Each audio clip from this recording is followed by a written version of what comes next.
E aí, pessoal, sejam muito bem-vindos a mais um episódio do Sobre o Reino Podcast. Já peço desculpas de antemão, pelas minhas tosses, pela minha rouquidão, que eu tô ficando velho, cara. Eu comprei vitamina D, porque pra tomar todo dia, porque a minha imunidade tá uma merda, velho. Olha, Episódio- mas você já falou merda com Número- 10 segundos de episódio. Putz, cara, eu preciso melhorar isso aí, velho. Episódio número 14. 14. Aí. Estamos com 2 meses e meio. Eu tô fazendo as contas 2 agora. meses e meio. Desde que você falou. É isso? Como que você tá, mano? Tô Tá bem, graças a Deus. bem? Mano, a semana passada eu tava zoado. Segunda-feira que eu vim gravar, não sei se a galera percebeu que o pastor Moisés, eu tava assim, ó. O Carlinhos falou que tirou foto aqui. Fui tirar foto do episódio, tipo, o Heitor, cada foto era uma pior que a outra. Mano. Estamos no 14º episódio, já se inscreve, curte o vídeo, compartilha. Tem o Pix aqui, ó, pra você ajudar nós, se você quiser. E eu tenho que falar um negócio, antes que eu me esqueça. Hoje, você vai estar vendo esse episódio no dia 16 de maio. Então, hoje já está disponível o novo álbum da Purples. Eu combinei com o Julinho que eu ia fazer a propaganda, o Julinho veio aqui. Então, vai lá no Spotify, no Google Music, qual que tem? Você sabe? Tem o Apple Music, Deezer, Tem um monte, todos. todos. Tá disponível em todos pra você. O álbum se chama Palavra, se eu não me engano. Então vai lá que tá disponível o álbum da Purples. E hoje nós estamos aqui com um cara que tem o cabelo mais bonito da teologia do Brasil. Pastor Lucas Domingues. E aí, pastor, como você tá? Tudo bem, graças a Deus. Prazer te receber aqui, viu? Prazer estar aqui, tamo aí. Tava falando com o pastor aqui antes de começar, Carlinhos, que a gente tá servindo na mesma igreja agora, congregando na mesma igreja. A gente foi recebido no mesmo dia, recebemos um certificado no mesmo dia do pastor Fábio, e a gente não tinha sentado pra conversar ainda. Então a gente tá... Hoje a gente vai ter nossa primeira conversa, a gente tava conversando aqui no off-topic, né? Mas a gente vai ter nossa primeira conversa aqui gravado, então eu espero que seja uma bênção. Inédito. Sim, com certeza. Pastor, primeiramente, muito obrigado de novo de você estar aqui. E eu fiquei sabendo hoje por você até, e a Gabi, a minha esposa, ela comentou que ela conversou com a sua esposa um pouco. Você serviu muito tempo já na juventude, né? Sim. Qual que é a tua trajetória aí, resumidamente? Como que você chegou hoje na Comunidade do Bem, ali em Sumaré, na Nazareno Comunidade do Bem? Qual que é o teu background aí que você tem do passado? Certo, acho que venho de berço cristão, né? Meus pais eram cristãos e fui criado na igreja, numa outra denominação, cresci nessa outra denominação e fui vivendo, fui experienciando Jesus ali, junto com os irmãos e tudo mais. E desde adolescente já comecei a trabalhar na liderança dos adolescentes ali. A líder de adolescente na época já colocou a gente para trabalhar junto, para desenvolver ministério junto ali, né, cuidando dos adolescentes, tendo ideias e tudo mais. E com 15 anos eu comecei a trabalhar no Ministério de Audiovisual da igreja. Então fui para uma câmera, fui para uma... onde o pastor tinha um programa de televisão e tudo mais, eu comecei a aprender ali, e aí começou a tornar cada vez mais profissional, que virou minha profissão, minha formação e tudo mais. Legal. E nisso a gente foi desenvolvendo. Aí eu mudei de denominação, encontrei a Nazareno, Igreja do Nazareno, isso eu já tinha 18 anos para 19.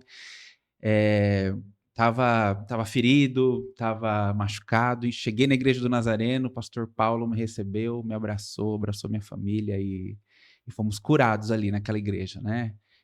Deus tratou conosco ali e ali que começou o ministério, de fato. Acho que começou algo a acontecer. Essa é a Nazareno do Vila Real. Nazareno do Vila Real, em Entendi. Hortolândia. Então, e eu cheguei junto na igreja, eu comecei a namorar a Vanessa nesse período.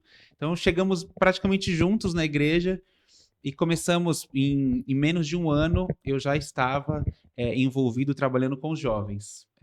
O Marquinhos, na época, que era o líder de jovens, convidou a gente para uma reunião e a partir de então a gente começou a desenvolver ali a parceria, o ministério, e ficamos um ano trabalhando assim. Aí no ano seguinte fomos indicados para vice-liderança, para votação, né, para a assembleia local. E aí o Marquinhos foi eleito como líder e eu como vice. E isso foi em... não lembro, 2009, eu acho. E aí, quando foi para ser 2010, o pastor Paulo me liga assim em janeiro, ele fala assim: ô Lucas, o Marquinhos, a líder da escola dominical teve um problema e tal, e ele vai precisar assumir a escola dominical. Então os jovens vão ficar com você, tá bom? Foi numa ligação, assim, que o pastor Paulo me falou. Viu? Segura aí a bomba. Eu falei, tá bom, pastor? Tá bom. Eu não era casado com a Vanessa, nada ainda. E eu falei pra Vanessa, amor, agora eu vou ser líder de jovens, né? E desde sempre, acho que a gente já combinou, sabe? Acho que o nosso relacionamento seria diferente. Uhum. E aí aconteceu, cara. Era janeiro, tinha um acampamento pré-planejado para fevereiro. Nossa, de carnaval? De carnaval. Meu Deus, é o que dá mais trabalho. E foi uma loucura, assim. Eu não tinha carro na época. Então, teve um irmão que me emprestou um carro. Então, eu ia para Sumaré e voltava. Era em Sumaré e levava e fazia. E eu falei para Jesus, né? Falei, poxa Deus, como que eu vou ser líder de jovens sem um carro, né?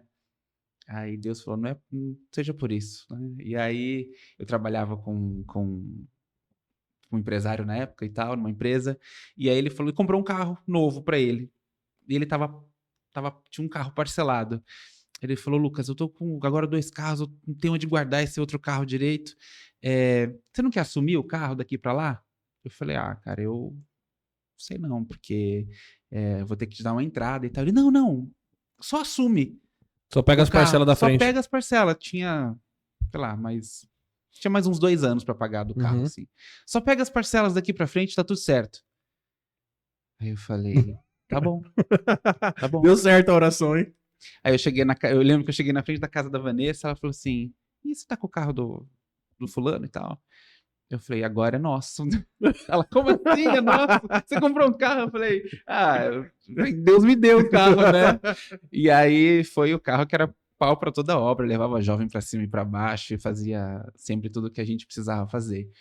E aí trabalhamos com jovens ali, e nesse meio tempo houve o chamado para o ministério pastoral. Acho que as coisas de Deus na minha vida foram acontecendo muito...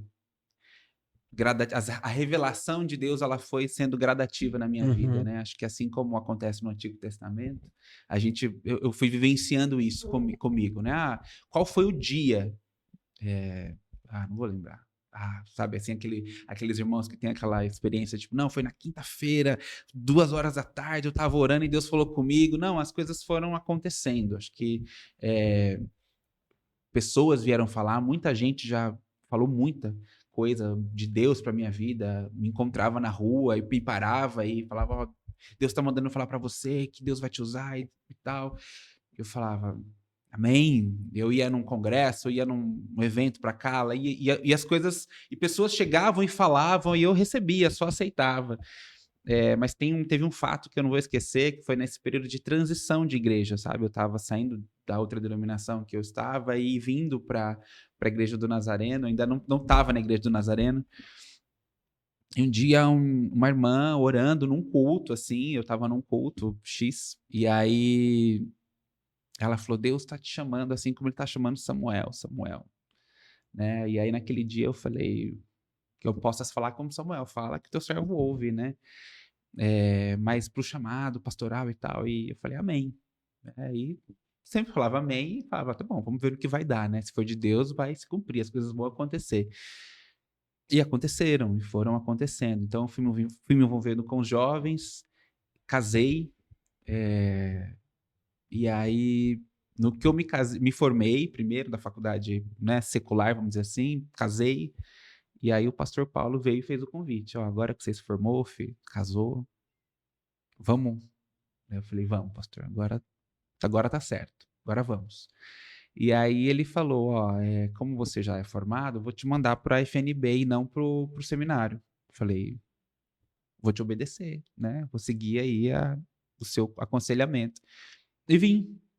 Estudei aqui, conheci um monte de gente bacana e professores, e mergulhei nesse mundo da teologia e servindo os jovens e a igreja. Então foram ao todo, na igreja, 14 anos, né? Uhum. Com os jovens foi 13 anos. Logo depois, né? Foi 13 Mas, anos. pastor, você falou que as coisas foram meio gradativas na sua vida. Então, assim, como você disse que já estava na igreja desde de pequeno, assim, você não tinha tido uma compreensão anterior de que o seu chamado seria pastoral? Ou já tinha alguma coisa assim? Não, não. Antes dessa transição, não. Não entendia que era pastoral. Eu sabia, havia dentro de mim algo nítido em relação à liderança, porque Uhum. aonde eu chegava, as pessoas me envolviam e eu era sendo. Hoje, eu observando a minha trajetória, eu vejo isso. Na época, talvez eu não tinha esses mesmos olhos de entender que eu tinha esse chamado, esse dom de liderança ali, de estar junto, né? Ajudando e guiando as pessoas e tudo mais. Hoje eu enxergo, olhando para a trajetória, eu acabo enxergando, mas na minha adolescência não enxergava isso, não via desse jeito. Tanto que eu comecei como câmera, depois fui para a mesa de corte e edição e direção e, enfim, liderava ali às vezes 11 câmeras ao vivo na igreja, a gente fazendo corte ali, aquele evento e tal. Muito legal, né? Enfim, mas as coisas eram acontecendo, eu nunca tive a ideia do chamado pastoral. Eu sempre fiquei no backstage, Uhum. sempre no plano de fundo ali. Isso aí é uma coisa que nos episódios aqui a gente tá meio que estudando sobre isso, porque assim, parece que é uma didática de Deus isso. Que nem, parece que quanto mais a pessoa não tá com um pensamento de, eu quero ser tal, ter tal cargo, sabe? Parece que Deus ele chama as pessoas que realmente não têm pretensão nenhuma, né? Não sei. E parece que, não sei se é coincidência, mas todos os convidados aqui até agora foi assim, tipo, eu não pensava, foi, tipo, Deus me mostrou, sabe? Não era uma pretensão, assim, é legal isso, né? É Um chamado. a gente pode falar que é o padrão de Deus, né? É, Quando uma a gente olha didática. pro padrão de Deus, Moisés.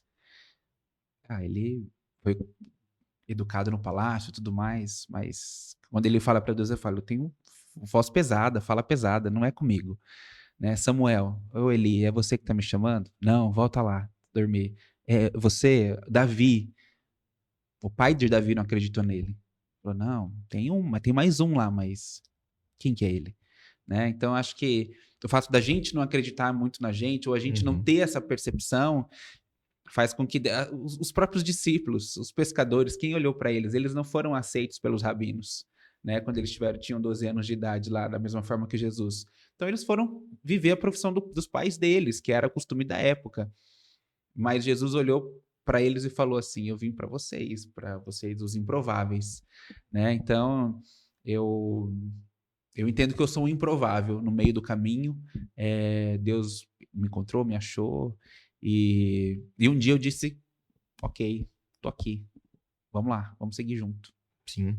E tem outro ponto, né, pastor, também, que às vezes as pessoas veem, o Rafa já adiantou, já que você é ministro também de louvor, né? E assim, às vezes as pessoas estão na igreja e veem, tipo, um ministro de louvor, fala, nossa, se a pessoa gosta de música, assim, se for música, vai falar, nossa, eu queria chegar nessa posição, ou então um pastor queria. Mas assim, quando eu sou líder de som lá, né, que é bem simples assim, mas eu já sinto o peso, né, da liderança. E as pessoas não sabem disso, né, que não é só porque o cara que é ministro de louvor, que é líder ali, eles não sabem o peso que é, né, de ser pastor também, que é uma. A gente até conversou com o pastor Giovanni aqui sobre o peso, né? Se ele leva muita coisa para casa dele, tá? Ele falou que teve que, durante os anos, tipo, saber diferenciar, não levar as cargas do. Porque tem a carga física e também a espiritual, né? E aí as pessoas não sabem disso, né? Que não é esse glamour tudo, essa visibilidade, essa liderança, né? Não é. É um chamado Um chamado. mesmo. E eu acho que permanece aqueles que têm o chamado de verdade, né? Porque aí não adianta. Se eu não tiver o chamado, eu não vou conseguir corresponder ao chamado de Deus em primeiro lugar, porque Deus ele dá um chamado para alguém, mas ele presenteia uma comunidade com aquela pessoa que é chamado, né? O ministério. Conversando com o pastor Fábio nesses dias, ele acabou desenvolvendo isso muito bem.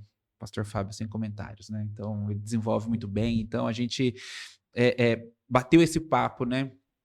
E de fato, a gente leva muita coisa, a gente se culpa muito, né? Eu já me culpei demais por jovens que eu falava para minha esposa e eu comentava com outras pessoas, eu chorava na época e falava, mas por que que eles foram pro rodeio, e por que que eles aconteceu isso, e por que isso. A gente parece que a gente não tá sabendo embasá-los aqui e tudo mais. É claro que a gente podia ter um manual fácil, né? Assim, acho que a gente seria muito bem mais, talvez mais bem sucedido. Mas não é a realidade das igrejas hoje, né? Eu entendo que sim, precisamos caminhar para lá, precisamos formar líderes, precisamos. Tanto que hoje eu gosto muito de trabalhar. Eu entendi o lado backstage da coisa, que eu preciso estar para formar alguém, né? Para que este alguém esteja em evidência num determinado momento e eu não. Eu preciso estar lá para formar. Então, quando você se dá bem, então eu estou feliz, porque Deus cumpriu o chamado que Ele tem na minha vida de formar alguém, de pastorear alguém, de evidenciar alguém. Eu tenho certeza que você vai fazer isso com outra pessoa. Mas a gente leva as coisas para as nossas casas, a gente leva os fardos para nós, e a gente precisa entender que no limite da graça que Deus nos deu para que a gente alcançasse aquela pessoa, a gente cumpriu até ali. Só que existe uma decisão.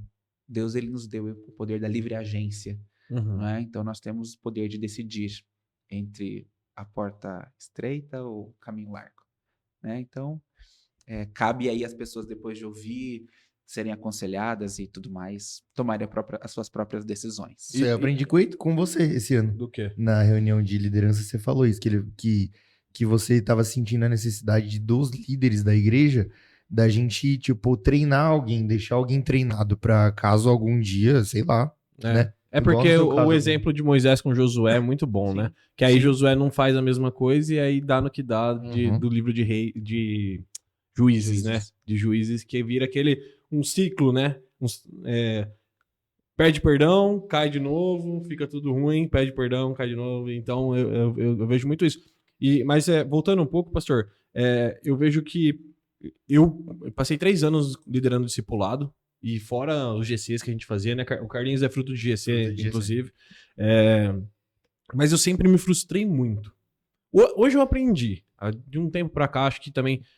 A gente brinca, fala que depois que passa dos 30, parece que vira uma chave na nossa cabeça, né? Mas vira mesmo.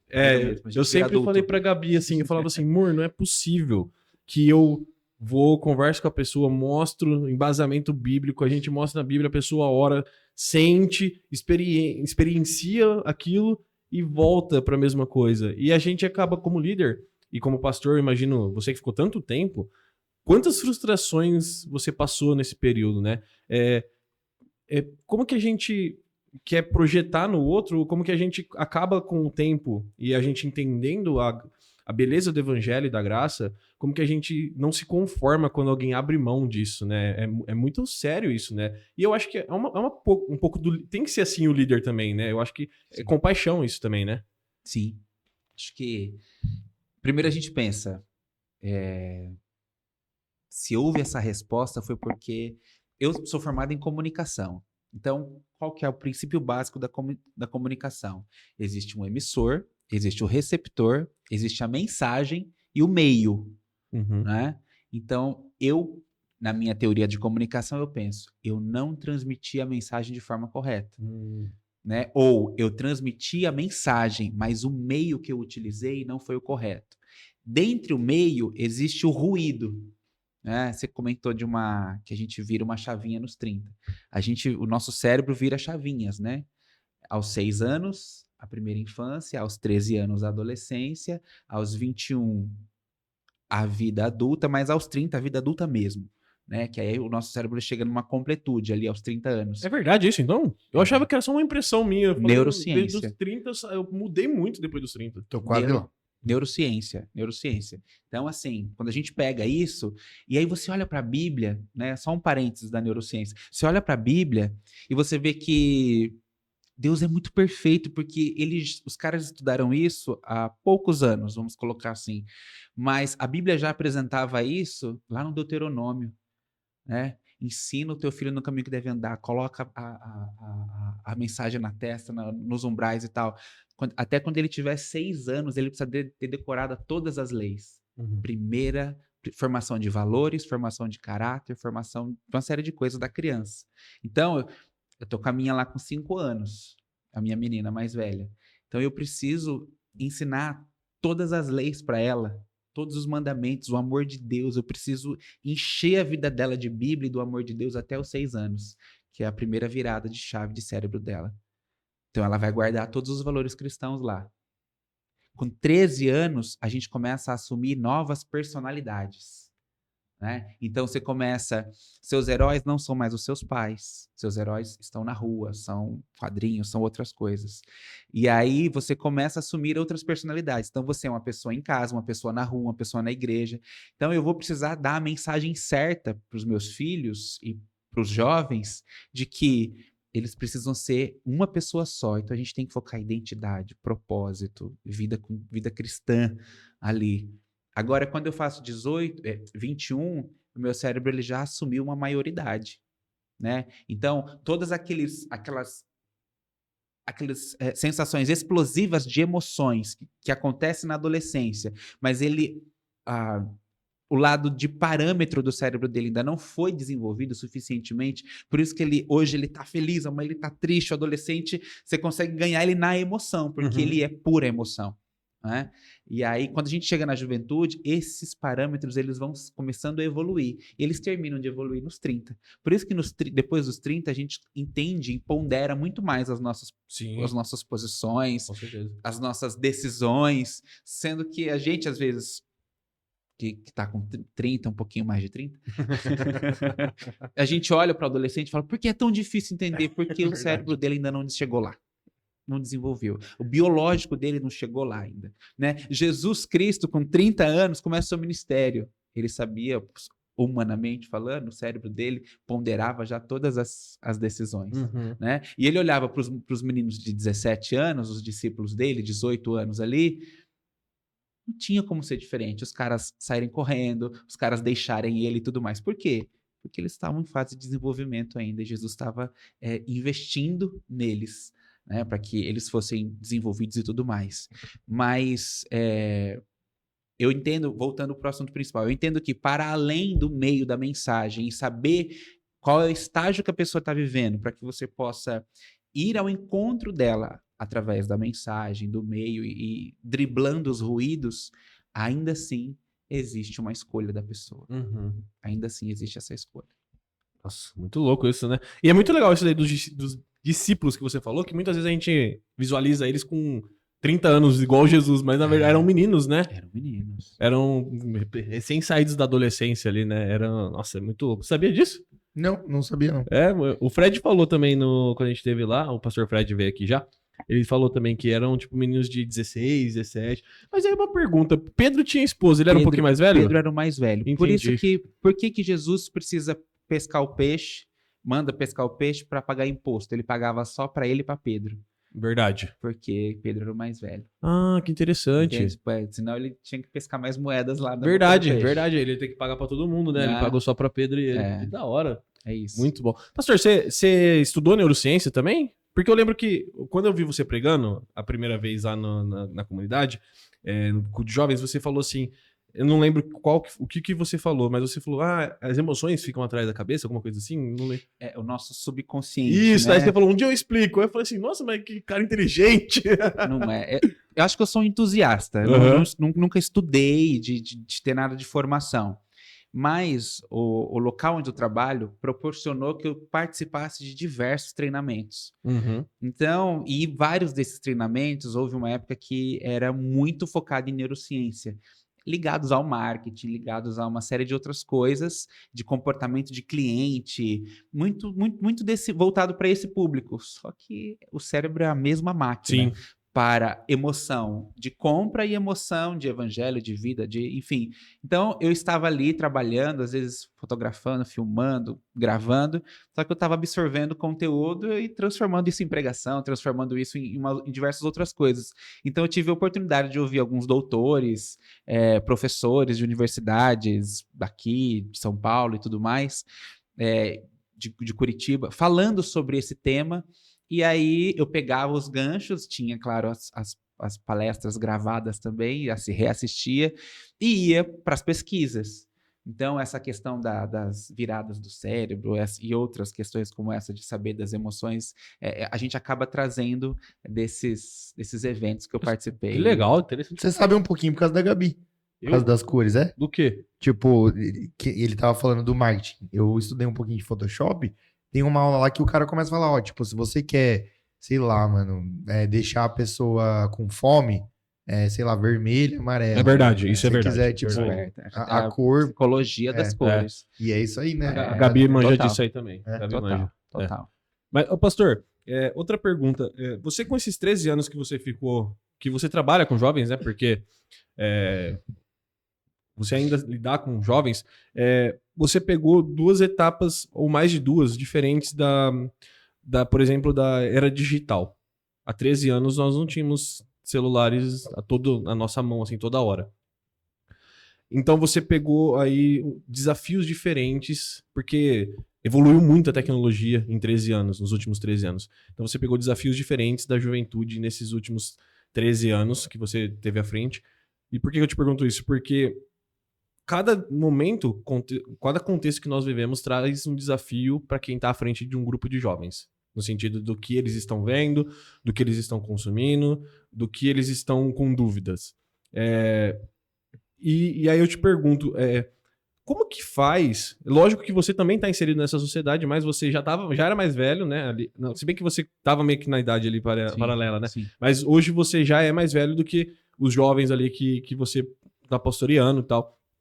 É um desafio também para quem está à frente, né? De entender o contexto que a gente está vivendo e como que, eu não diria blindar, mas como que a gente ensina quem a gente está à frente dentro desse contexto, né?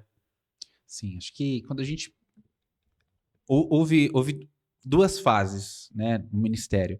Houve aquela fase onde eu liderava pessoas que eram da mesma idade do que eu, ou um pouquinho mais novas do que eu, porque eu comecei a liderar os jovens, eu estava com 20, 21, né? Então a gente foi crescendo juntos. Eu era um jovem liderando outros jovens, né? Estando contra os jovens. Tinha o apoio dos pastores, sempre tivemos, graças a Deus. Mas eu tive a galera que cresceu junto comigo, praticamente, ali, casou junto comigo. Hoje tivemos filhos ali, tudo na mesma data, na mesma época. E, enfim, e a gente foi vivendo isso. Com a nova geração que foi chegando, as dificuldades já foram maiores, porque parece que houve um hiato da geração que era da minha idade para a geração de uns 5 anos, 4 anos mais novo, até mais, né? De 5 a 6 anos mais novos, porque eles já eram mais difíceis de lidar nas suas emoções. E para eu ter essa percepção, eu sofri um hiato. Então eu tive um momento onde eu já não queria mais estar na liderança, eu já não me sentia mais pronto para estar na liderança. E foi uma época que eu cheguei a conversar com o pastor e falei, pastor, tá na hora de eu encerrar por aqui a liderança, tá na hora de eu encerrar. E eu estava estudando já, né, para ser pastor. Teologia, né, na verdade. E aí e a gente não encontrava um próximo para vir, não encontrava um próximo. E aí a gente foi criado na igreja um ministério de adolescentes, né? E aí a gente conseguiu fazer essa separação melhor dessas idades. Então, mas eu vivi um momento de aprendizagem muito grande nessa área das redes sociais, da internet, da mídia, porque por mais que a minha formação esteja voltada, ligada para mídia, no geral, eu acabei não associando muito mais. Depois que eu trabalhei com isso dentro da igreja e as coisas, o reino e a mídia se misturaram muito, eu acabei distanciando muito isso, né? Então eu já não ligava mais as duas coisas. Trabalhava o reino, tanto que eu não sou tão ativo nas redes sociais e tudo mais. É mais a minha esposa, né? E aí eu curto ela, eu acompanho ela, fica tudo certo. Né? E posto uma coisinha ou outra lá e tá tudo bem. Tenho planos, às vezes a gente faz um plano, a gente voltar a fazer, acontecer alguma coisa, mas fica só no plano. Eu acho que eu prefiro mais o... Low profile. É isso, o tete a tete, assim. Aham. Eu promoveria atrás das pessoas na rede social encontrar alguém. Mas eu entendo que é um grande desafio a gente lidar com esse advento da tecnologia, os jovens, eles se abrirem muito mais pelo WhatsApp do que no ao vivo. Então, acabava o culto, eu recebia mensagens no telefone. O pastor, a gente precisa conversar e tal. E aí, tipo assim, já era de noite. Não, então vamos lá, vamos conversar. E aí a pessoa se abria, falava um monte de coisa e tal e Uma tal. pessoa que estava no mesmo culto No que você mesmo estava. culto, Entendi. muitas vezes. Mas porque ele não tinha a coragem de chegar ali, às vezes a palavra falou e tal. Alguns tinham e a gente atendia, aí orava, ia pro canto, ou entrava numa sala, enfim. Mas outros não. Então houveram diversas confissões que as pessoas tinham mais coragem de confessar pecado ou confessar alguma outra coisa pela rede social. Então, e aí eu vou para um lado que eu falo, né? As pessoas não estão vivendo mais no território. Acho que é por isso, talvez, que eu não esteja tão nas redes assim. As pessoas vivem no mapa, né? O mapa não é o território. Uhum. Quando você pega o mapa, e aí a PNL vem trazer isso para nós, né? Quando você pega o mapa, ele vai te dizer aonde são as coisas, mas ele não é ele não é exatamente o território. Ele é apenas um mapa. Então as pessoas vivem na rede. Uhum. As pessoas vivem na nuvem, as pessoas vivem nas aparências ou no código. Mas quando chega o momento das pessoas viverem o real, é muito mais difícil. Porque você precisa encarar um olho no olho, Sim. você precisa encarar uma respiração mais nervosa, você precisa encarar os seus medos, a sua ansiedade, simplesmente para você confessar algo, pedir uma ajuda para alguém, né? Às vezes é tão difícil. Então, eu entendo que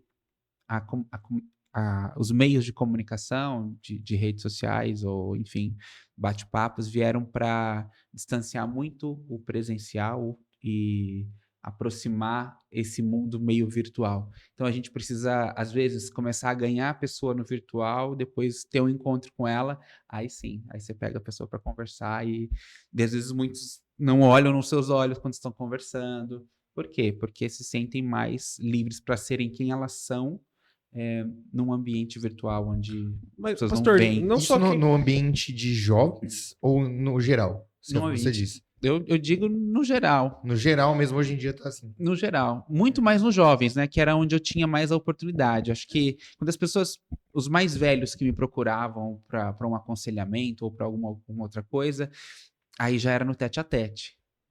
Uhum. Já era mais aqui. Agora, um adolescente, às vezes, por exemplo, num culto que a gente fazia perguntas. Tipo assim, fiquem livres para fazer perguntas. Eles não faziam perguntas. Aí eu falava assim, gente, projeta o meu número de telefone aqui, meu WhatsApp, aqui no telão. Aí eu falei, você pode fazer anonimamente. Tinha gente que mudava a foto, colocava uma foto preta. Olha só. Eu falei, eu não tenho registrado o número de todo mundo aqui. Podem fazer perguntas. Tem gente que tirava foto, tem gente que fazia com a foto mesmo ali e tal. E aí eram grandes oportunidades para a gente conversar depois, que eu chamava pessoas para conversar e, enfim, e Deus ia trabalhando ali na vida, tanto na minha vida quanto na vida da pessoa. Você falou disso, eu lembrei que, além da questão de você, da confissão, ela ser diferente ou ela não acontecer tanto no presencial, outra coisa que a gente vê nesse tempo que a gente vive de Twitter e de rede social de maneira geral, é que os insultos pessoais não são tão frequentes quanto na rede social. Porque na rede social a gente vê tanta pessoa falando mal de outro, falando cristãos se ofendendo tanto, e a hora que chega na hora do vamos ver, eles se encontram, senta numa mesa junto pra comer e não tem coragem de falar a mesma coisa, né? Por que a gente é tão corajoso na rede social e nos meios de comunicação e a gente não consegue mais esse relacionamento interpessoal, ficou tão prejudicado, pastor? Por que você acha que...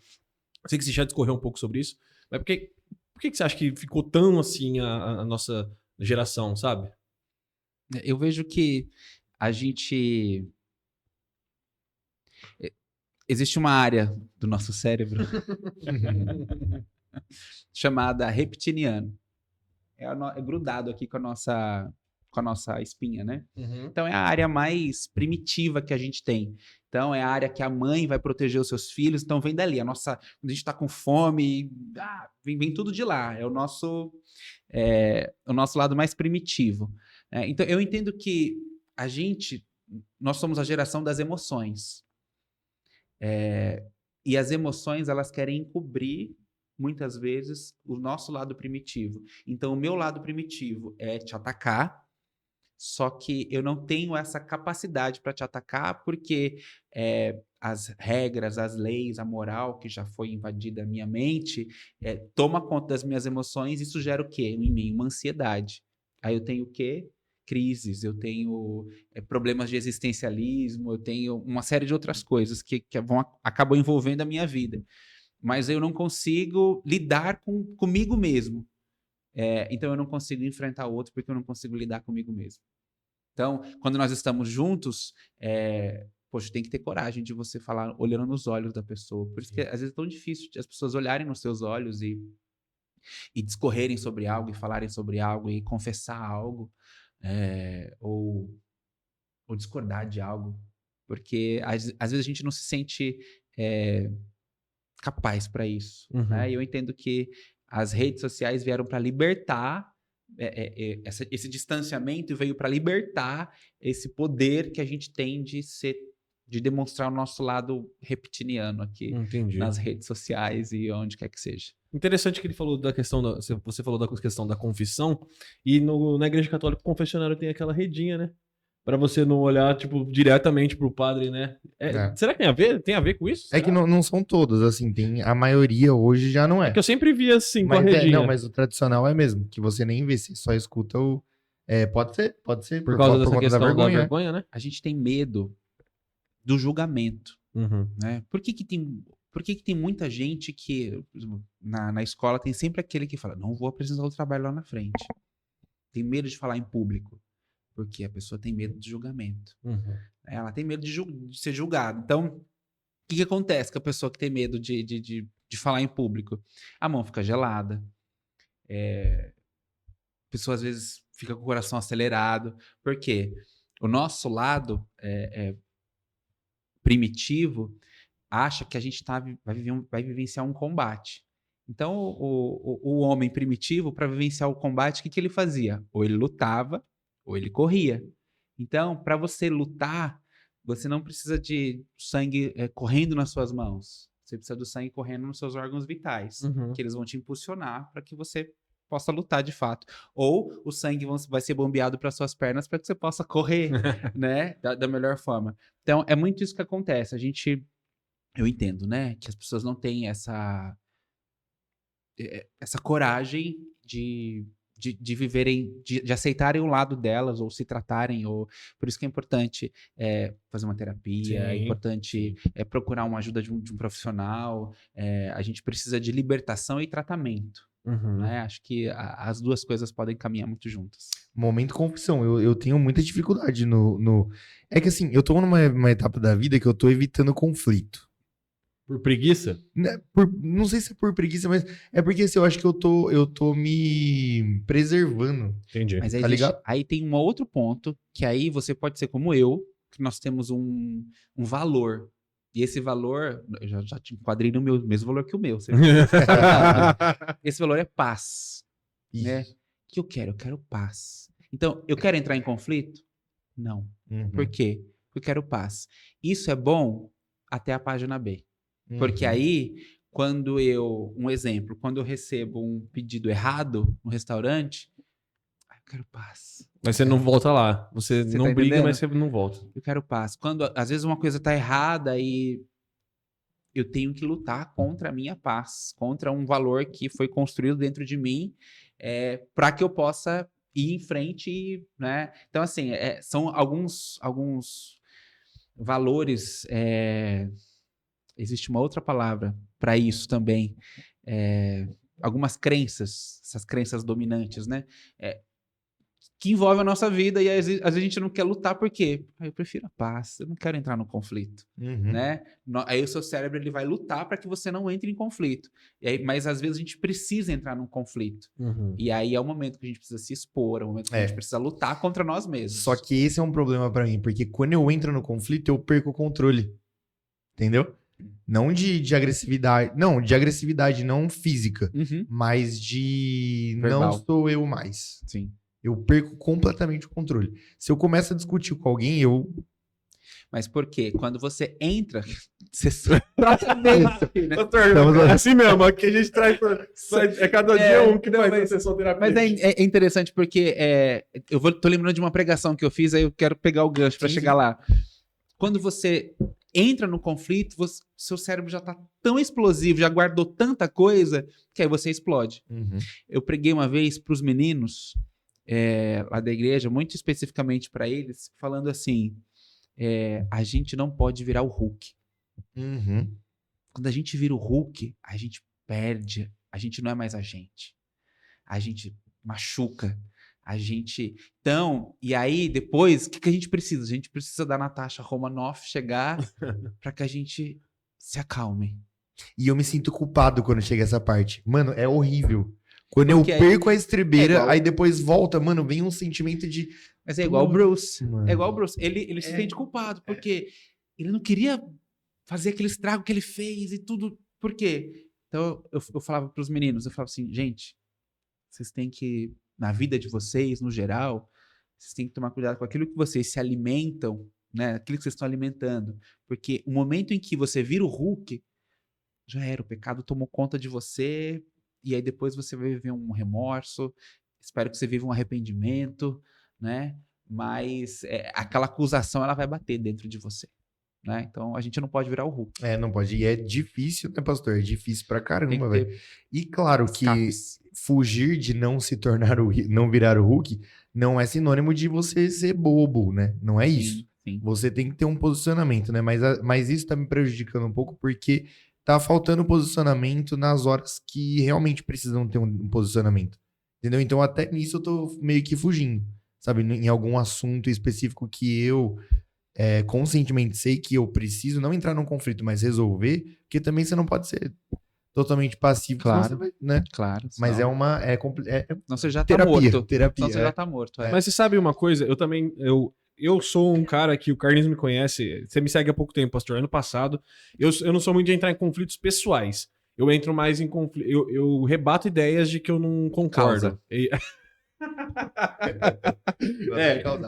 Pô, tá bom. Mas esse ano eu tô mais. Não, você entra no conflito por uma causa. Isso! Foi isso que eu quis dizer. Foi isso que eu quis dizer. Não que ele causa. Às vezes. Mas eu tomei melhor. Fala aí, Carlinhos. Tá melhor. É que acabou a eleição, né? Mas eu particularmente, eu gosto muito desse seu jeito. Obrigado, amigo. Tipo, eu acho da hora. Causal. Mas em relacionamentos pessoais, eu também sou de. A Gabi fala que eu tenho preguiça, minha esposa fala que eu tenho preguiça de brigar, mas na verdade não é. Mas, pastor, às vezes, o Carlinhos tá falando um negócio interessante, que às vezes a pessoa tá falando algo, eu discordo daquilo que ela tá falando, mas se eu vejo que aquela ideia dela não tem outros na mesa que podem ser influenciados, eu não rebato. Então, assim, no sentido, estou eu e você aqui falando, aí você fala algo que eu discordo, eu deixo claro que eu discordo, só que eu não tento convencer a pessoa. E eu acho que isso é um erro meu. Mas por quê? Porque eu tenho a nítida impressão, e eu acho até que é uma realidade, mas eu não deveria aceitar isso tão bem, de que as pessoas não querem ser convencidas ou rebatidas. Elas querem que você concorde com ela. Ela não quer discutir aquele assunto. Então eu tenho andado nisso, sabe? Eu tenho tido preguiça mesmo de rebater ideias. Que nem eu disse, tá eu, você aqui e o Carlinhos. E aí você fala algo que eu discordo veementemente e vejo um erro, principalmente diante da Bíblia, eu vou rebater principalmente por causa dele. Não por causa de mim, da minha compreensão, sabe? Uhum. Então eu tenho tido essa dificuldade, sabe? De entrar nesse conflito porque eu acho que a pessoa não tá nem aí pra minha opinião, ela só quer ganhar de mim na discussão. Existem discussões que não são feitas para serem ganhadas, meu ponto de vista. Uhum. Eu trabalho com pessoas não cristãs. Uhum. Então, nós divergimos de alguns pensamentos, algumas ideias. Mas um exemplo como esse, de que a pessoa não concorde, ou a pessoa tem uma ideia muito diferente, que do meu ponto de vista está muito errado, eu preciso buscar. Qual é a minha estratégia? Eu busco algo na minha crença, seja ela da minha fé ou não, que vai fazer com que aquela pessoa fique apenas com uma pulga atrás da orelha. Verdade. Se eu deixei a pulga atrás da orelha, eu não preciso mais brigar, eu não preciso mais falar nada. Se a pessoa vai ficar com um desejo de buscar saber mais sobre aquilo, ou ela é convencida naquele momento, porque aí a gente acha o Aquiles, né? E aí chega lá, ou não, ou a pessoa vai manter firme na sua frente, mas depois ela vai buscar, ela vai procurar. E já aconteceu fatos da pessoa ir buscar e falar, pô, não é mesmo que isso, aquilo, eu fiquei pensando naquilo que você falou e tal, e eu falo, quando é não um debate, né? Acho que eu nunca entrei em debate com ninguém acerca de cristianismo ou para que a pessoa fosse se converter, até porque meu chamado não é de evangelista, né? Mas nesse meio período assim, já aconteceu de eu falar para a pessoa e a pessoa falar, poxa, eu não tinha pensado nisso, né? E eu falar, Deus, obrigado.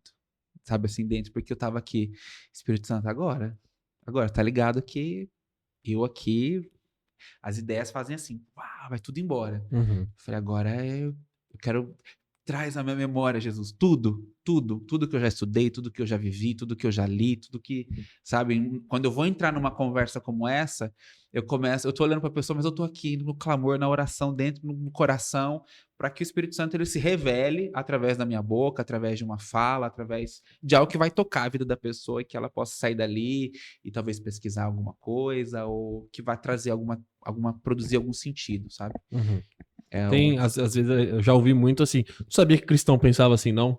Que a pessoa tem um cristianismo ali que ela comprou da Globo, sei lá da onde, e aí a hora que você fala como cristão, do que você compreende daquilo, mesmo que você discorde, você deixando os pingos nos is, a pessoa fala assim, cara, eu sei que você discorda, agora a gente sabe que a gente discorda, mas a gente se respeita. É tão bom isso, né? É o mais importante. E hoje eu vejo o seguinte, os debates, eu acho que, para mim pelo menos, não é de convencimento. Eu acho que a gente, até na fase atual, a gente tem que saber conversar e não você convencer a pessoa. Você, que nem você falou agora, respeito, né? Porque hoje é tipo, nossa, sei lá, vamos falar da época das eleições aí, tipo, ou você de um lado ou você de outro. Se você for de um lado, você não pode nem falar com o outro. Acho que o mundo tá meio, né, tá meio nervoso, assim, né? Então, isso é complicado, né? A galera ficou muito tempo em casa. Ficou muito tempo em casa, velho. Influenciou muito isso? Ficar muito tempo em casa? Com certeza. Né? Com certeza. Aí a gente traz à tona tudo aquilo que a gente não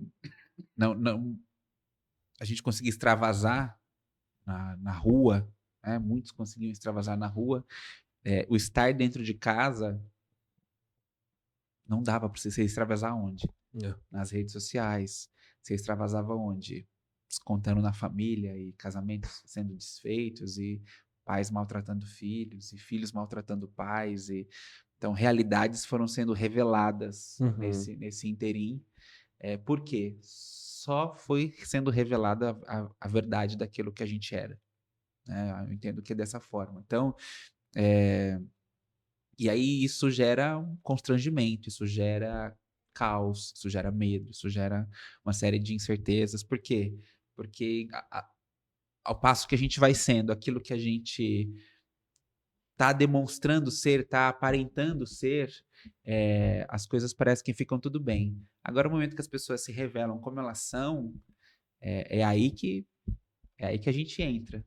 Né? Eu falo aí que, no nosso caso, o amor que nos alcançou, que nos conquistou, aí é que ele entra em ação. Aí que ele precisa transbordar da minha vida para a vida do outro. Fluir como um rio de água viva, como Jesus fala para aquela mulher no poço. Tá ligado? Que aí aquela mulher foi revelada o que ela era. Sim. Quando ela foi revelada o que ela era, o que ela falou? Vejo que és profeta. Os samaritanos nem acreditavam nos profetas dos judeus. E aí ela falou, vejo que és profeta. E aí, poxa, Jesus fala para ela. E aí ela, na sequência, qual é o questionamento que ela faz? Sobre adoração. Então, no fundo, ela era uma mulher que estava buscando algo, estava buscando um vazio, estava buscando alguma coisa para adorar. Né? Esse é o anseio do ser humano. Busca algo para adorar. Sendo que as pessoas acabam adorando as coisas erradas. Adoram uma causa, né? Adoram uma válvula de escape, um momento de extravasar, sendo que tudo isso não passa de um grande vazio. E o que as pessoas precisavam adorar ou buscar de fato é aquele que pode proporcionar a água viva, que vai estar sempre preenchendo esse vazio de eternidade. Que o sábio em Eclesiastes, ele fala que nós fomos feitos de eternidade, né? Existe uma eternidade. Deus colocou no coração do homem a eternidade, né? E esse vazio de eternidade só pode ser preenchido com aquilo que é eterno, que é uma água viva, que a tampa do poço da eternidade que existe em nós é Jesus Cristo. Né? Então, a gente precisa tampar esse poço de eternidade de vazio com a única tampa que existe no mundo, que é Ele. Né? E a gente tá com essa tampa na mão, tá com essa tampa na vida, e a gente pode proporcionar isso para as pessoas. Acho que é nesse momento. Talvez no momento de discussão, de levantar uma bandeira, uma causa, sim, mas vamos entender o momento certo da gente falar e como a gente vai se expressar para isso, para que a gente chegue lá e estanque, né? Eu gosto muito assim, cara, vamos estancar, estanca. Às vezes a pessoa precisa extravasar e tal, quer gritar, grita, quer falar, fala, vai. Só que agora chega o momento do basta, né? De estancar e fazer cessar. E aí a pessoa vai experimentar a água viva, de fato. Ô, pastor, em outubro, na época das eleições, você estava pastoreando em alguma igreja? Tava? E, assim, conversando com o meu pastor, né? Pastor Giovanni, que é uma dúvida que eu tenho. Ele falou, assim, que ele foi muito cobrado em relação... A gente não precisa entrar em política, não, mas é só pra eu saber, assim. Ele falou que foi muito cobrado por um posicionamento. Você foi também? Sim. Por um posicionamento, tipo, e aí? O que eu faço? Sim, muitos, eles... Na verdade, havia um consenso geral já de qual deveria ou em quem as pessoas iriam votar. Né? Acho que quando havia uma discordância, era o fora da curva ali e tal, e ficava tudo bem. Mas no pequeno grupo que eu estava liderando, tava bem misto de idades e de gêneros ali, né?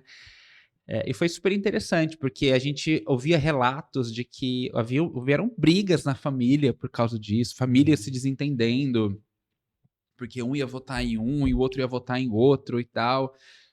E a gente sempre incentivando justamente isso.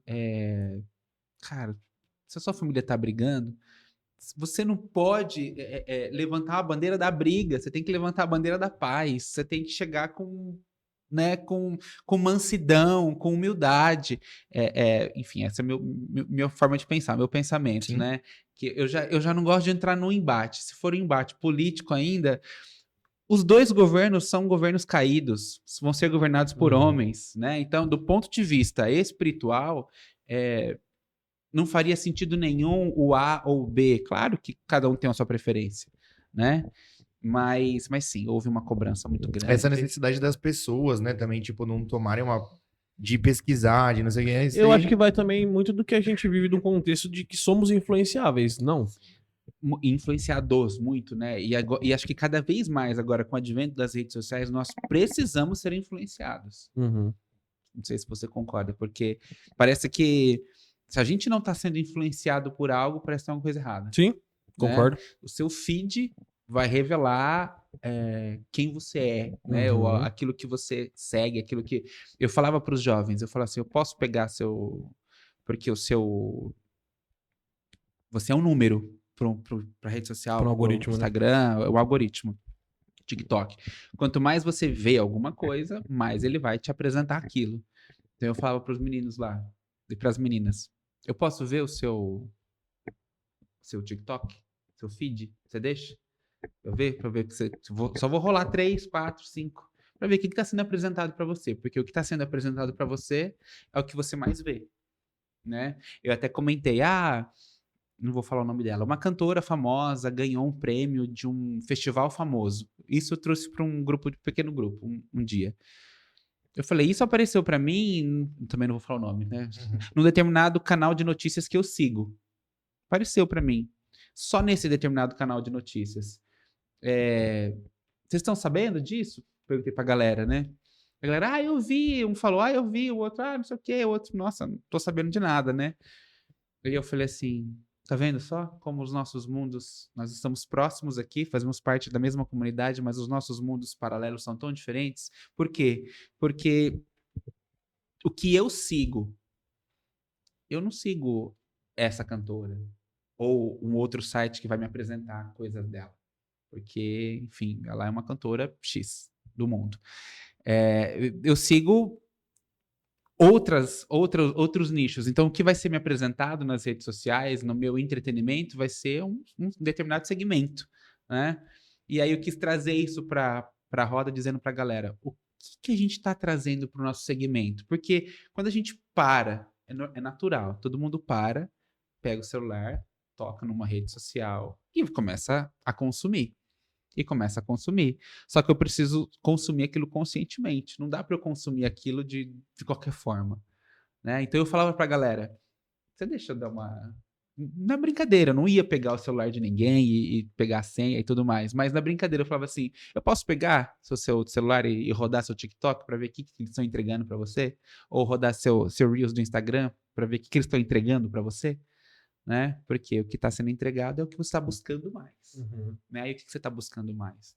E a gente vinha nesse... Eu não sei nem por que eu estou falando isso mais, mas a gente chegava... Mas é verdade, o algoritmo é muito bizarro, velho. Tipo, por exemplo, sei lá, esses dias eu pesquisei de... Eu tava procurando, velho, acho que era... Implante capilar. Pode ser. Não, pode ser um belo exemplo. Mano, o algoritmo tá muito inteligente. Você só vê isso depois que você pergunta. Se a gente tá conversando de alguma coisa aqui, depois você abre, você vê, mano. Total. Mas, pastor, foi bom que você entrou nesse assunto aí. Você falou que a gente nem sabe o que parou aqui. Mas eu queria... Isso puxa uma pergunta que foi algo que eu e o Carlinhos, a gente já sofreu com isso. E eu imagino que você, na frente de um grupo de jovens, lidou muito com isso. Que é a problema da pornografia, né? Nesse mundo de rede social que a gente tem vivido. E aí a gente vê como que as redes sociais, por mais inofensivas que pareçam, o feed ele apresenta... Quando você faz uma conta no Instagram, eu falei pro Carlinhos, eu demorei pra limpar o meu Instagram dali das meninas de biquíni, porque no começo tem um monte. TikTok. Agora o meu tem carne, tênis e carro, e futebol. Mas demorou muito pra eu conseguir limpar. O nosso do podcast a gente tá conseguindo agora, porque tem que ficar entrando lá, colocar não interessa. Então, como que as redes sociais dificultam o trabalho dos pastores e do cristão por si só, nessa luta contra a pornografia que tá tão permeada no meio do cristão hoje em dia, né? As redes sociais, acho que já não são nem mais uma porta de entrada. Tá ali. Né? Acho que tá ali para quem quiser, né? Consumir e acessar. O TikTok mesmo. Eu baixei e excluí. Foi assim, tipo... Porque eu até comentei com a minha esposa, nossa, não dá para usar o TikTok, é só coisa ruim aqui, né? Então eu falei para os meninos lá da igreja, eu falei, eu não tenho esse aplicativo. Eu tenho ele no meu celular baixado porque os meus filhos gostam de fazer fotos engraçadas com as carinhas, os filtros. Eles falam, papai, vamos brincar de foto engraçada. Aí eu entro lá no TikTok, entro no filtro e a gente fica brincando de fazer fotos. Mas por causa disso, então... a gente alertava, a gente comunicava, produzia fóruns com os meninos, fóruns com as meninas, porque antigamente era uma população muito mais masculina que acessava, mas hoje polarizou de uma forma gigantesca. Então as meninas estão acessando e consumindo muito pornografia. Então, é algo que vem deteriorar o cérebro. É uma doença que vai deteriorando o seu cérebro. Chega um momento que você já não mais... você já não é mais você é aquilo que é um produto daquilo, é um fruto daquilo, né? Então, eu entendo que esse vício de pornografia deve ser tratado como qualquer outro tipo de vício, por exemplo, uma adicção de droga. Né? Por quê? Porque ele cria o seu cérebro cria uma dependência de liberar determinado hormônio do prazer gerado na pornografia. Então existe uma série de coisas que vão sendo geradas, que o desafio, o estar escondido, uma série de outras coisas que a gente já apresentou para os meninos e apresenta, enfim, para os jovens, dos riscos que isso vem gerando na vida deles hoje e as consequências que isso pode gerar num futuro casamento, num futuro relacionamento que eles podem ter e podem ser muito prejudicial para a vida deles. Então, e é algo que o inimigo, né, das nossas almas, ele vem lançando tão forte na vida dos homens e das mulheres que é algo que gera uma inconstância que é difícil de você rebater essa inconstância, porque o jovem, ele aguenta ali, sei lá, contar um caos, né? Ele aguentava um mês, e aí ele caía. Aí ele aguentava, nossa, quando ele estava 2 meses, e aí ele caía. E aí, nisso, ele voava com Jesus. Depois ele estava lá, desaparecia da igreja ali, tá, você falava, o que está acontecendo e tal, não sei o que, tá. E se ia descobrir, caiu. Né? E aí a gente vai vendo essa inconstância, essa vida de inconstância. Por quê? Porque aí o jovem não se sente mais capaz, ou ele não se sente mais digno de chegar à presença de Deus, porque ele é um pecador e o pecado vai consumindo a mente e tal. Aí veio a pregação, foi desse tema que veio a pregação. Você não pode virar o Hulk. Né? O que te faz virar o Hulk? É o que você vai sendo alimentado. O Hulk, ele não vira o Hulk do dia para noite, ele vai sentindo uma raivinha daqui, uma raivinha dali, a raivinha vai chegando. Quando ele vira o Hulk, acabou, cara. Acabou, é destruição. Quando ele volta para ele de novo, quem que é ele? Ele não sabe mais quem ele é. Né? Ele não sabe o que ele fez, o estrago que aconteceu na vida dele. Então, esse bate-papo do Hulk foi linkado com essa questão da pornografia, né? Com os meninos que a gente tratou. Então, é algo que está aí, mas é totalmente possível de vencer.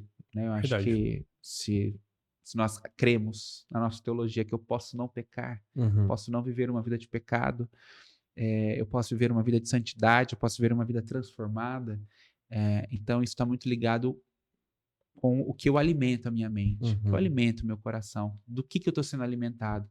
Então, como pastor, como homem, como pai,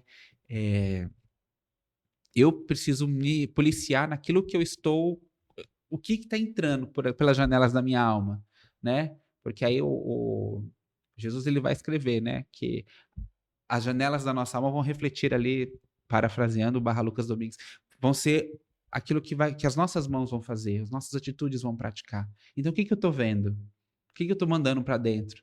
Vai ser o fruto daquilo que vai estar saindo daqui, que isso aqui vai estar fazendo, né?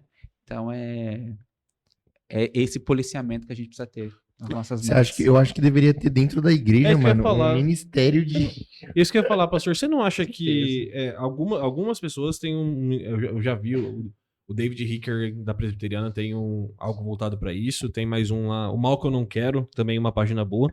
Mas você não acha que falta ainda da gente... eu não sei se assumir o problema ou se a gente olhar com mais cuidado para isso dentro das igrejas, de falar-se mais sobre isso e se ajudar mais. Eu ia usar a palavra combater, mas na verdade ajudar o cara a ser liberto disso, né? Porque, cara, quem já viveu isso sabe que é um negócio absurdo, de horrível, assim, que você não quer. É o que você falou, você não quer, mas você faz. Então, você não acha que falta da gente, assim, como igreja, ainda esse acompanhamento? Sim, eu acho que assim... A igreja ela vem evoluindo. Sim, com certeza. Ela vem abrindo portas para mais temas, cada vez mais, né? Tivemos um culto de homens lá na INCB sensacional. O pastor Fábio trouxe escancaradamente esse tema para os homens casados, né? Não só esse tema, mas outros temas muito bons, muito pertinentes, né? Contextualizados. Então, acho que a gente precisa... É que é difícil a gente focar muito em um problema, mas a gente precisa focar na questão, acho que, do discipulado. E eu acho que esse caminhar junto é o que vai fazer o nosso teólogo amigo Dietrich Bonhoeffer. O seu livro Discipulado, que de alemão quer dizer seguindo ou seguidor, né? A palavra para discipulado em alemão é muito disso. Quer dizer o quê? Cara, é caminhar junto, é andar junto. Então, discipulado, hoje, nós somos a era da informação, né? Houve a era industrial, houve a era rural. Quem tinha poder na era rural? Quem era dono de terra. Sim. Né? Da indústria, os caras do capital, os donos das indústrias. E hoje, quem tem poder? Quem tem informação. Né? Mas não só quem tem informação, quem sabe manipular a informação de forma correta. E aí, como que isso entra na igreja? Né? A gente atribui esse poder da informação a um certo tipo de conhecimento. Então, hoje, um cara vai e fala uma coisa legal num podcast, uma frase de efeito, aquilo vira uma informação, aquilo vira uma pregação, aquilo vira uma série de coisas. Legal. Mas o discipulado, ele não pode ser transformado na informação pela informação. Não é uma transferência de informação, porque eu tenho um poder de informação na minha mão e eu vou te transferir esse poder de informação. Não, o discipulado é vivência, é relacionamento, é caminhar junto, é construir. O pastor Fábio explicou relacionamento pra gente, é demais. Relacionamento vem de onde? De relação. Relação é 1, 2, 3, 4, 5. Então, esse mento é o ato de fazer uma relação. Então, é a gente colecionar histórias juntos, é a gente colecionar momentos juntos ali, vivenciar isso. Só que a gente não quer investir em alguém hoje, ter relacionamento com alguém. Investir numa caminhada. Demanda. Porque demanda muito tempo. Sabe o que a gente quer? A gente quer atingir as multidões, voltando um pouquinho. A gente entende que a gente quer estar na frente do palco, porque se eu estiver pregando na frente do palco, eu vou estar atingindo um monte de gente. Pode atingir, mas vai ser uma porta de entrada. O que vai fazer a vida da pessoa ser transformada é Deus, é o Espírito Santo, é claro, mas vai ser uma caminhada de discipulado, uma caminhada ao lado de alguém. Verdade. E aí sim. Então, assim, é nítido você ver pessoas que... Eu ver pessoas que caminharam e caminham comigo, né? O tanto que a gente evoluiu nosso relacionamento junto e como nós crescemos juntos no reino, e pessoas que eu tive pouco relacionamento com ela, né? Então, claro, não estou querendo dizer que ela não foi influenciada por mim, não, ela pode ter sido influenciada por outra pessoa, mas eu não tive o mesmo acompanhamento, eu não sei falar sobre aquela pessoa o mesmo tanto que eu sei falar dessa. Sim. Que eu acompanhei, que eu sei das dificuldades, que eu sei das lutas, que eu sei dos problemas e que nós somos amigos até hoje. Então, assim, poxa, por que será que Jesus escolheu uns 12 e dos 12 pegou um pouco mais de 3 ali para ficar mais perto dele, para caminhar com eles? E depois esses caras explodiram. Porque o que faz diferença é a caminhada junto, é andar junto. Então, eu entendo que esse lado da pornografia e tantos outros, né, que a gente pode levantar, elencar aqui, pecados e comportamentos, e enfim, podem ser tratados por uma caminhada. Mas uma caminhada se tivesse genuína. tido tipo um discipulado assim comigo, por exemplo, sabe qual que foi o meu método? Que até hoje eu falo tipo que eu sou um viciado em pornografia, porque assim, eu comecei a pegar uns conceitos do AA, por exemplo. Meu sogro era um alcoólatra, né? E aí ele ficou 25 anos sem beber e ele falava, não, eu sou um alcoólatra, eu não sou um ex-alcoólatra. Não, esse é o meu problema. Sim. E eu tive muito problema com pornografia até hoje, tipo, tem fruto, assim, ruim, assim, da pornografia, né? Então aí eu comecei a buscar, tipo, nisso, sabe? Tipo, por exemplo, antes de conhecer meu sogro, né? Eu comecei como não tinha esse discipulado, tipo, como vencer? Como vencer um vício, né? Então, por exemplo, eu comecei a criar até um assunto, assim, que, não sei, talvez um dia eu possa até ajudar outras pessoas, assim. Mas, por exemplo, sei lá, a pornografia, que é linkada junto com a masturbação, mas, por exemplo, cortar a pornografia primeiro. Tem um outro lance também que é de vício de droga, outras drogas, que é diminuir como que chama, mano? Diminuir a gravidade, vamos dizer assim. Então, assim, como você não consegue cortar do nada, então você corta a pornografia primeiro, entendeu? E aí depois você vai cortando aos pouquinhos, né?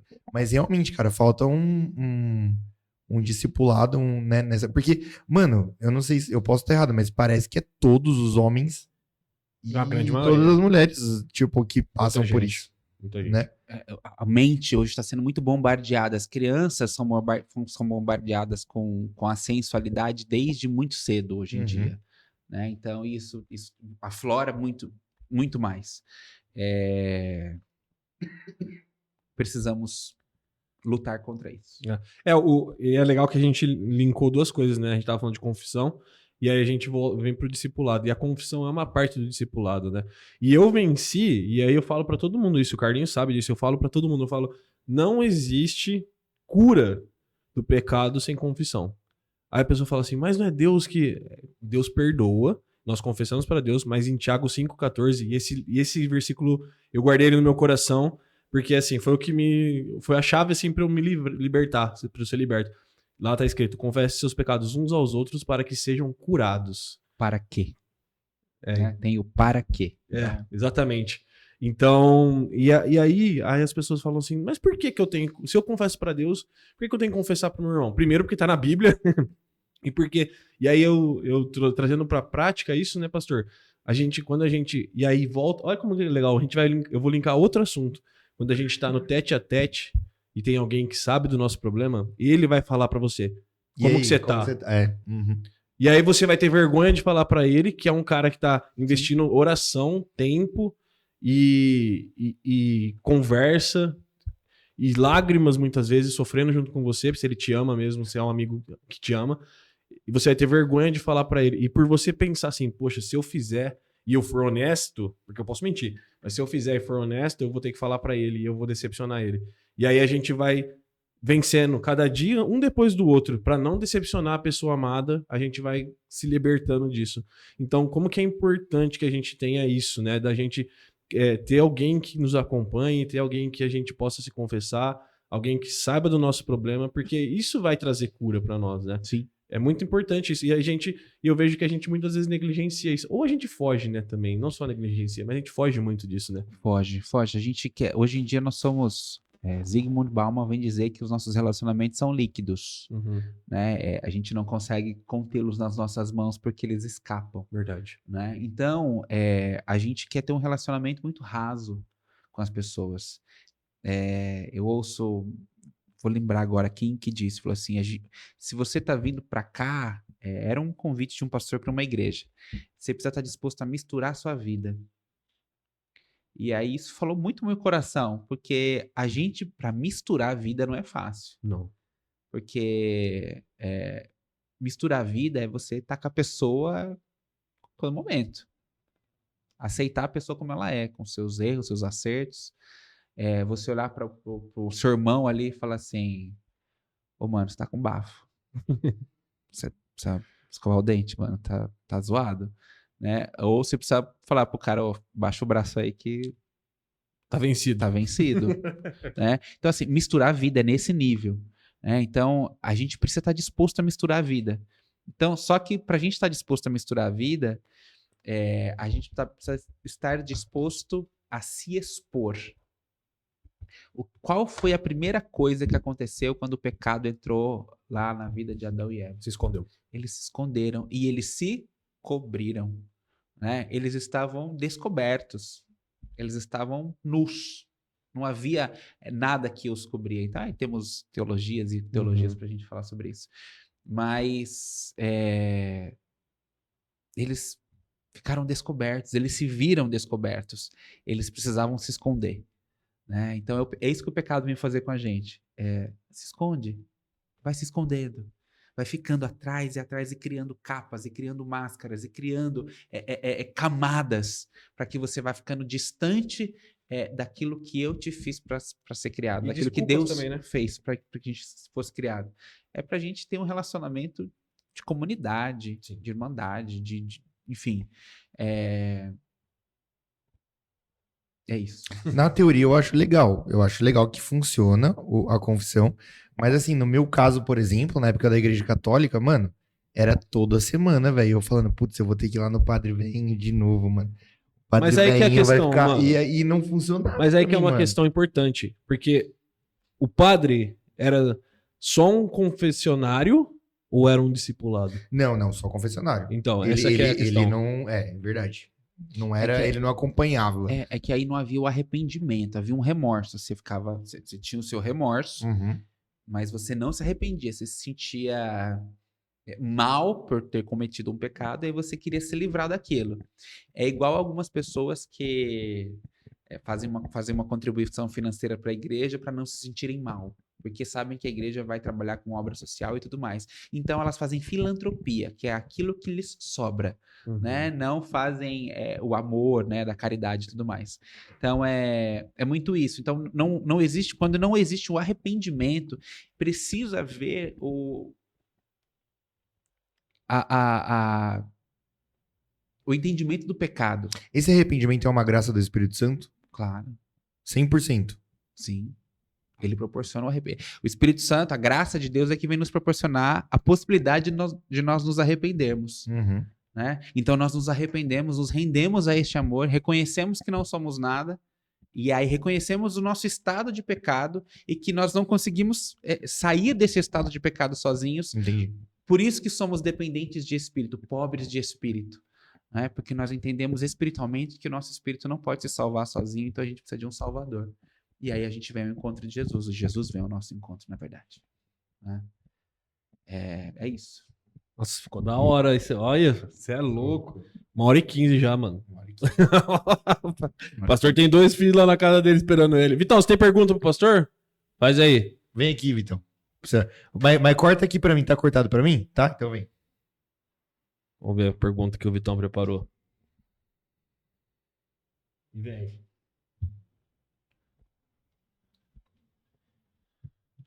Boa noite, pastor. Boa noite.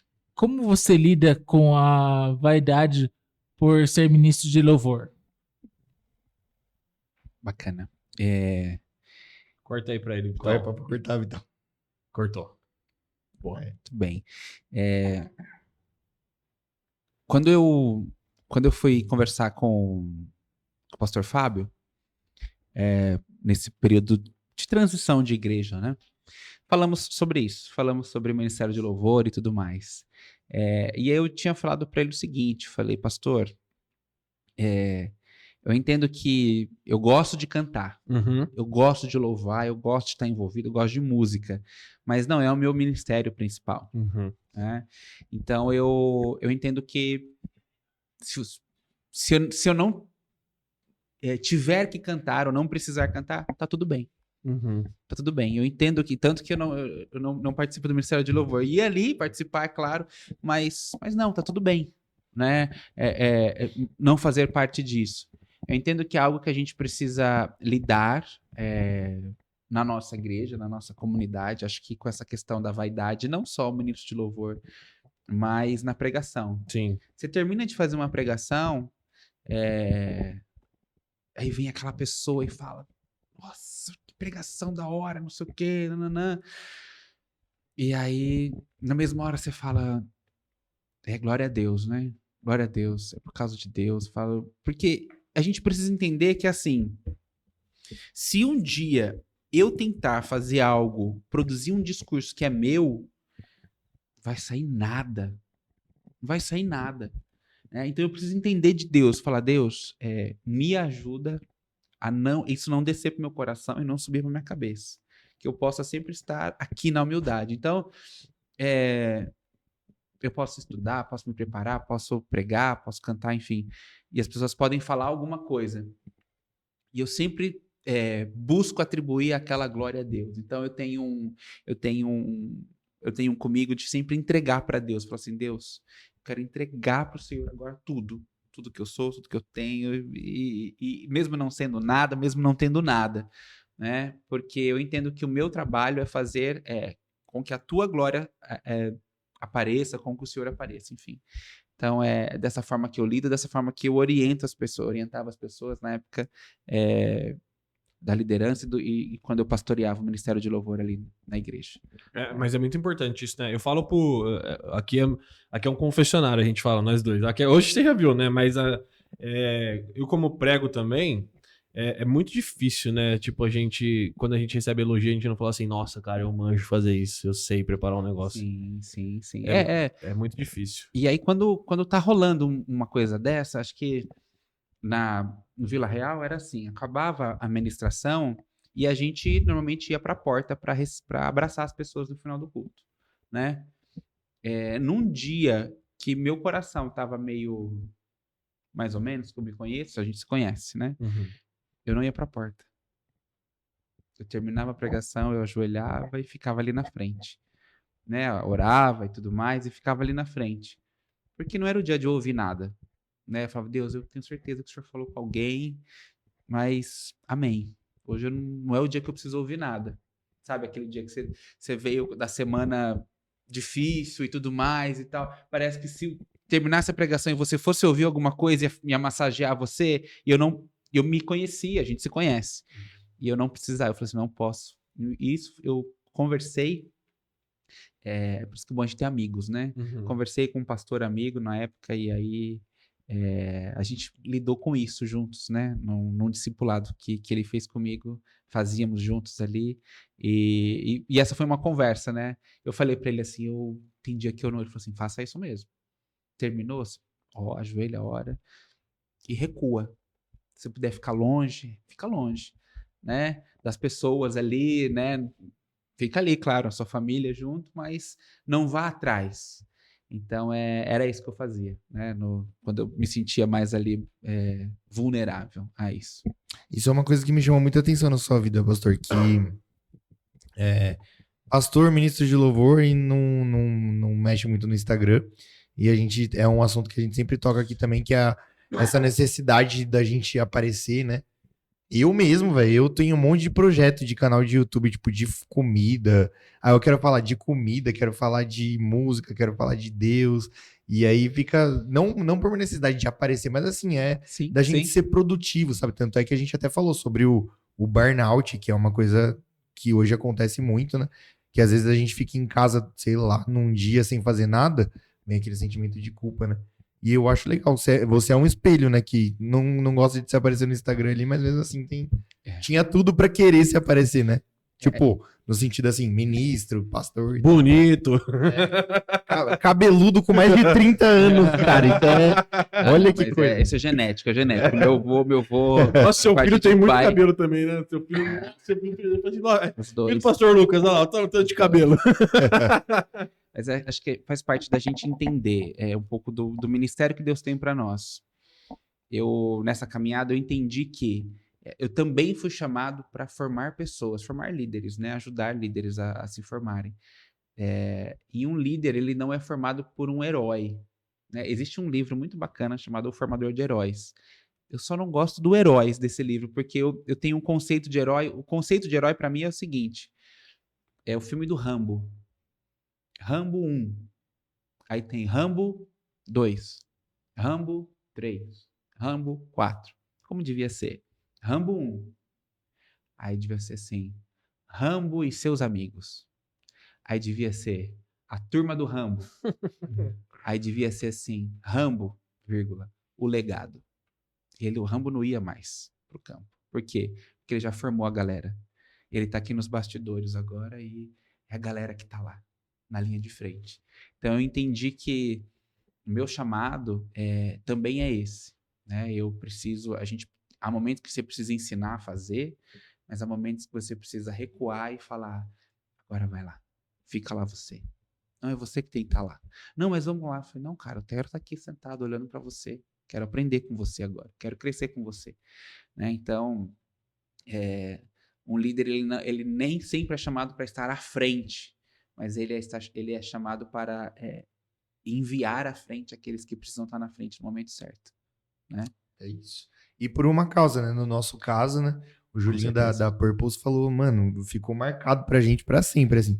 Ele falou assim que o pincel que usou pra fazer a Mona Lisa, ninguém sabe qual foi. Sim. Mas a obra, hoje, todo mundo conhece. E a gente é isso, né? O A gente é autor da só obra, né? um pincel pra obra que é Jesus, né? Que é Verdade. É isso. Gostou, pastor? Demais. Muito bom. Precisamos Aqui voltar, com porque vocês. ficou coisa aí pra trás, né? Tem mais coisa pra falar, né? Tem mais coisa pra falar. Tem testemunho ainda. Você não tá muito ativo nas suas redes sociais, mas se quiser passar seu Instagram pra galera acompanhar você lá, Opa. qual que é o arroba? @DominguesLKS. Você sabe agora que eu vou fazer a arte? Eu fiquei, será que é Lucas com K? Aí eu voltei Todos lá. falam. Foi uma coisa de. Uma coisa de adolescente. Porque era mais. Não, sabe quando não achava ou Sei, não sei. conseguia? E aí com K sempre dava certo. E aí era Lucas, né? Então eu pegava o K e tem Sim. gente que me chama de Lux, achando que meu nome é Lux. Mas meu nome é Lucas, normal. É, T-A-S. Eu fui fazer a arte, mas eu sabia que era com C. Só que a hora que eu fui fazer, eu falei assim, ué, mas peraí, deixa eu confirmar. Esse Ah, beleza. LKS aqui, É. né? Não, mas Coisa de já- adolescente. Tá servindo lá na Comunidade do Bem, Sumaré. Graças a Deus. Então, quem quiser aparecer por lá, eu também tô lá. Pastor Fábio aí. vai recebê-los muito bem. Não só o Pastor Fábio, agora tá formando um corpo pastoral legal lá, né? Tá bem da hora lá. Moisés, você, o Toledo. Vai ficar. O negócio tá crescendo lá. Aprendendo e crescendo juntos. Verdade. Se Deus quiser. Obrigado, viu, pastor? Tem Obrigado. mais alguma coisa que a gente precisa falar? CD novo da Purples, Você novo da meia-noite. Purples. De novo. Faz o Pix. Mas, galera, ó, eu vou falar um momento de confissão. A gente não recebeu nenhum Pix até hoje. Verdade. Você tá triste, Carlinhos? Tô triste, cara. Eu não tô muito não, mas a galera podia ajudar um pouquinho, É. né? Pra gente comprar uns hambúrguer do food truck do Carlinhos. Ele tem, ó, vou falar, para todo mundo que vem aqui, eu exponho ele. Ele tem um food truck de hambúrguer e nunca trouxe pra nenhum convidado. Nenhum comeu Imagina, food truck velho. ainda. Nossa, vida. é uma vergonha. É que segunda você não trabalha, né, Carlinhos? Segunda não trampo. Mas um dia vai ter, um dia vai ter. A gente Se vai Deus montar, quiser. através do Pix, a gente vai fazer uma cozinha aqui do lado pra fazer os O hambúrgueres. Rafa que se certeza, mude lá. Não, espaço tem. Espaço verdade. tem. Já verifiquei aqui. É isso. Já era, Vitão? Mas é isso. Então, Valeu, pastor. valeu. Tamo junto. Obrigado, pastor. Valeu, Nós. galera. Falou, galera. Falou. É nóis.